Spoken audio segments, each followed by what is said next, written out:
Steph, and I wanted to tell you today a little bit about Roleplay Revolution, how it came about, and why I feel it is so important to early years.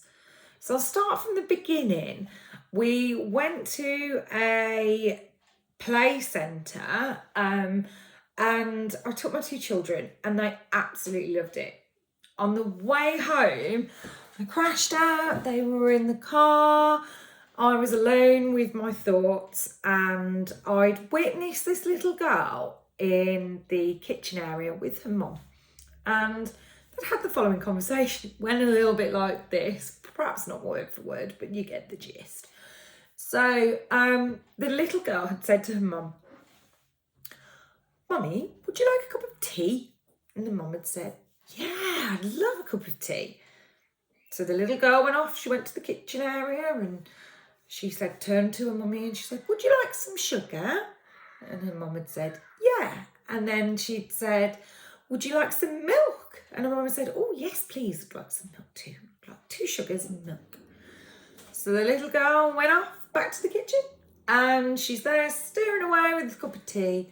And she brings this cup of tea to her mummy and she goes, "There you go, mummy." And the mum picks up the drink and she's like, "That was a lovely cup of tea. Thank you so much." And it hit me. Wow. What has this child learned just from that situation? So from that situation alone, that child has used beautiful, polite language. She's used fine motor skills. She's used gross motor skills. She has, her mom has role modelled positive behaviour, and the child has learned to be compassionate towards her mom and, think about her mom's feelings and whether her mom would like milk and sugar in her tea. And she was actually doing something for her mom. And in the future, this will teach her to be kind and considerate to her friends. So when her friends pop round her house when they want a cup of tea, she will think about, do they want a drink? Do they want a cup of tea? Do they want sugar? Do they want milk? And that little girl's used numeracy in her language, and so has her mum.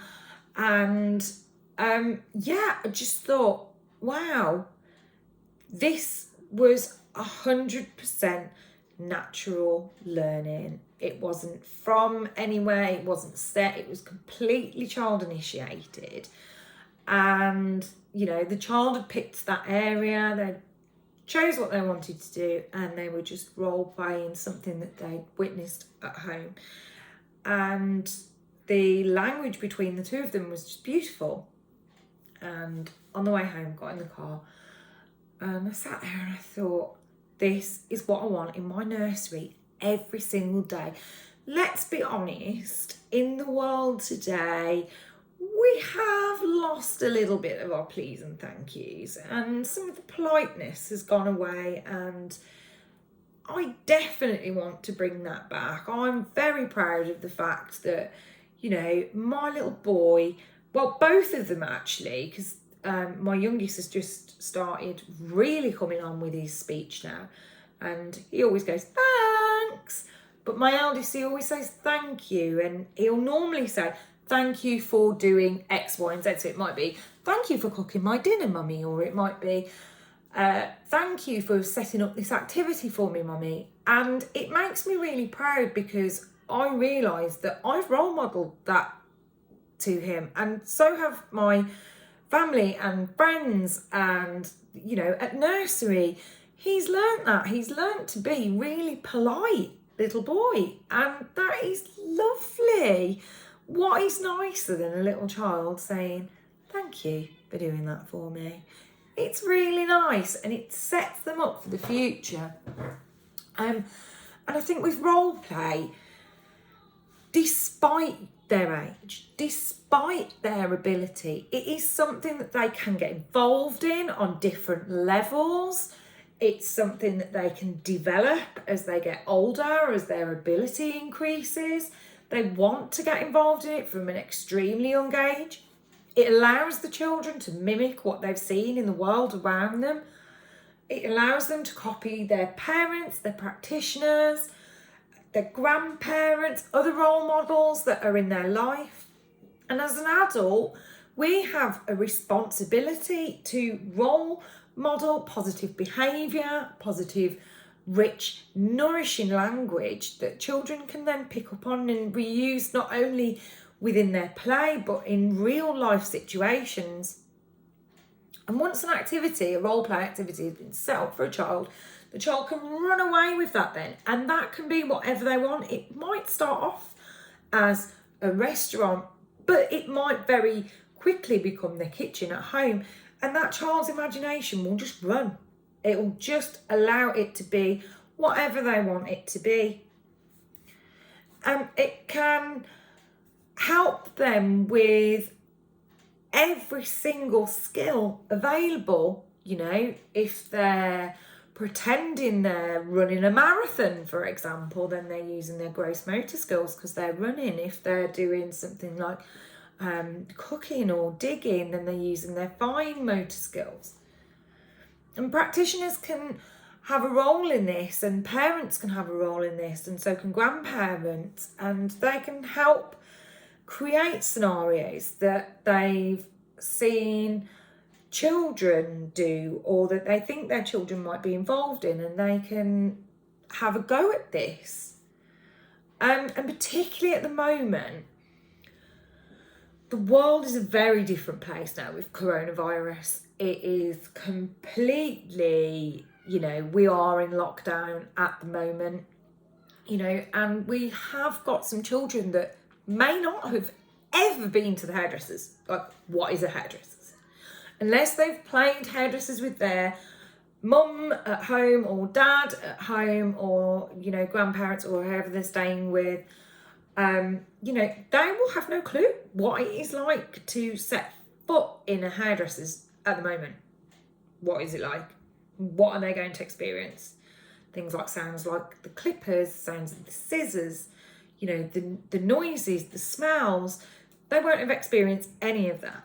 So role play at the moment is so important to encompass into our education, into our homes, create an environment that makes it a little less alien for the children, so that when they do come into contact with, you know, the outside world and the new normal, shall we call it, that these things aren't so scary for our children, and they have had those experiences and they have got used to those environments.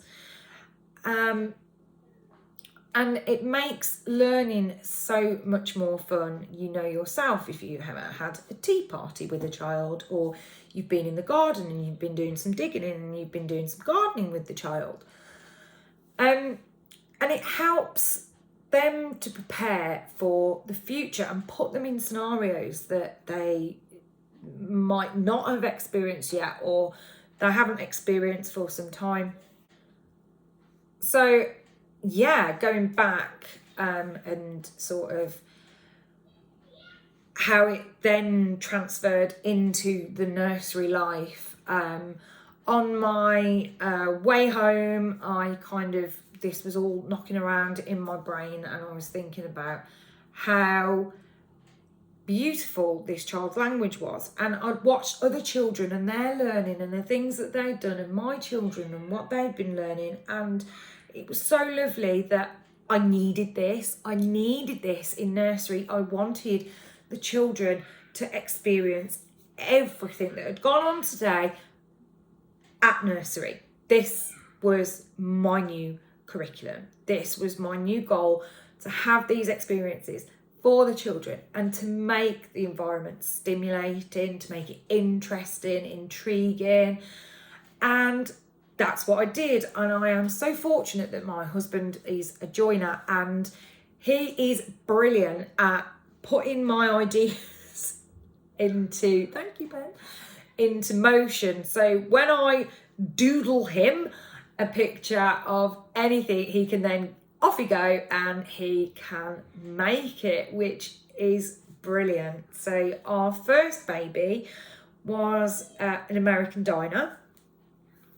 We created the American diner, and I wanted to make it so real. I wanted to make it feel as though you were walking into a diner and it was a real restaurant. It was a real experience.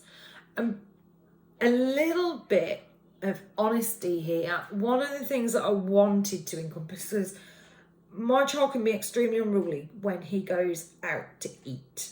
And I know that's not a problem at the moment because we're in lockdown, we can't go out. So he gets really excited, really noisy, really talkative, gets a bit embarrassing. So I wanted to get him used to going to an environment, sitting in a diner, getting used to it. So when it all started and I started ordering kit, it was at my house while it was all being built up, ready to be shipped over to the nursery. So he was getting used to it in the home. And then it got taken over to the nursery and built actually into the diner. I will show some videos of our diner because it's fab. And I'll show you sort of how it works. And I made it really, really interesting for the children. So we had notebooks for the waiters and the waitresses to take orders. We had a till. We had a card machine. We had tea towels. We had obviously food and plates. We had little slips so that they could write the orders and pop them on the counter. We had a bell so they could ding ding when the food's ready. So it was very real and it felt very real.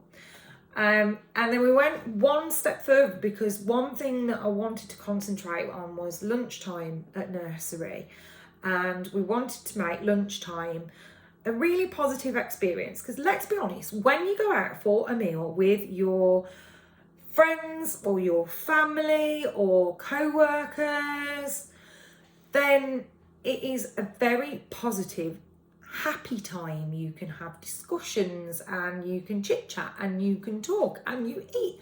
And I wanted to relive that opportunity at nursery because it can get a bit overwhelming when they've been outside, and some of them can be a bit hyper, some of them are ready for nap time and they're ready to go down, and some of them are a bit worn out and there's pickups and things like that. So I wanted to really slow it down and really make it an engaging time for the children and make it interesting and a happy place. So we created our restaurant. That was our next step. So even though it was close to the diner, the restaurant gets shut down and then it gets turned into like our creative station afterwards. So during the time when it's meal times, it's a functioning restaurant. So we have one of the children will be the waitress and she will give out menus and she will give out the cutlery, or he will be a waiter and he will give out the cutlery and the menus, and we have gingham check tablecloths and we put them on the tables and it feels very real. And we might have self-serve if it's something that's not, too risky. We do like to do quite a lot of self-serve. So one of the children might help to self-serve the food. So it helps the children to anticipate waiting and to feel like a very real restaurant environment and make it extremely natural. And it has worked so well. The children absolutely love it. We love it because it's time when we can sit down with the children and it doesn't feel like nursery dinner time. It feels like you've gone out for something to eat and it's your chill time with the little ones, and you can just sit down, you can relax. And it is absolutely brilliant. And it just makes the atmosphere just a little bit nicer sometimes. We've worked a lot on to develop that. And then our next area that I wanted to create was I wanted to create a magical den. We'd had a discussion with some of the children and they wanted a place to escape and they wanted a quiet space. So we decided to develop our tree. I'll also post some pictures and videos of this in future videos so that you can see our tree. So it was actually an inspiration from a Pinterest that I'd seen, and someone, I think it was in Australia, and they'd created this amazing tree. I'll see if I can find the post that was sort of my influence. It's not the same, but it's quite similar in a way. But then I kind of went off on a bit of a tangent, and it ended up into like a fairy den with we had like toadstools, and not fairy, like a fantasy den. So we had like toadstools, and we had big wooden cushions, and yeah, it was really great. My mum's an interior designer, so she made this great big toadstool that the children could sort of sit on and read, and then the children could get inside the tree and they could sit down and they could read, and they could escape the adults if they wanted to and have their own little private secret hiding den. And then the adults could then later get involved, and they could go into the little secret den if they were invited by the children or they wanted to come in with the children. They could read stories, and naturally that has become our story and reading area. And we have stories and books in every single area. We have recipe books in our house, we have books in our house that are just knocking about. We obviously have menus, and we have magazines, and we have books in our diner. They are in every single area, but this focuses quite heavily on reading, unless we're using it for some other kind of role play. We use it a lot for like fantasy and things like that. So then in the middle of that, we had our Ofsted inspection. So at the time, I was a little bit, when they rang, I was a little bit, oh no, you're coming now, literally, like we haven't finished. Like I was kind of hoping that this was all done by the time the Ofsted inspector came, and I could just be like, here it is, here's our vision. But we were so lucky with Scott. He was absolutely amazing, and he could see our vision, and I even got him role playing with us, I'm not gonna lie. You know, we got him in the diner, and we were like, yeah, this is what we're gonna do. And yeah, so it was really good to have somebody see our vision, and it kind of then spurred me on. And we've now got our shop in there and our hospital, and we've started to develop it into, well, we have developed it now, sorry, into our toddler room and our baby room as well. So we've got like a farm in the baby room, and we have a shop in the toddler room, and we're also getting our fire station finished in the toddler room also. So it's been around now for about a year. We primarily focused on our preschool before we started integrating it into the other areas, because we wanted to pilot it at first and see how it worked. And we were so happy with it, the way that it was panning out, that, you know, it was something that we wanted to further develop. And then Roleplay Revolution has taken on board now. Obviously, we're a year in and things have progressed. So now we're doing things like our own learning resources, where we can make it that little bit more realistic, but still child friendly. So we've got our resources going on, which are really fantastic at the moment. So I'll post some videos of our resources that we're using. We will have our website live, hopefully by the time this is aired. So once our website is live, there will be some downloadable content. You can go ahead over and download the content if you would like a copy of these learning resources. So yeah, thank you for watching, and I hope you like our future videos. But I just wanted to discuss our vision and where we're going with it. Thank you for watching. Bye.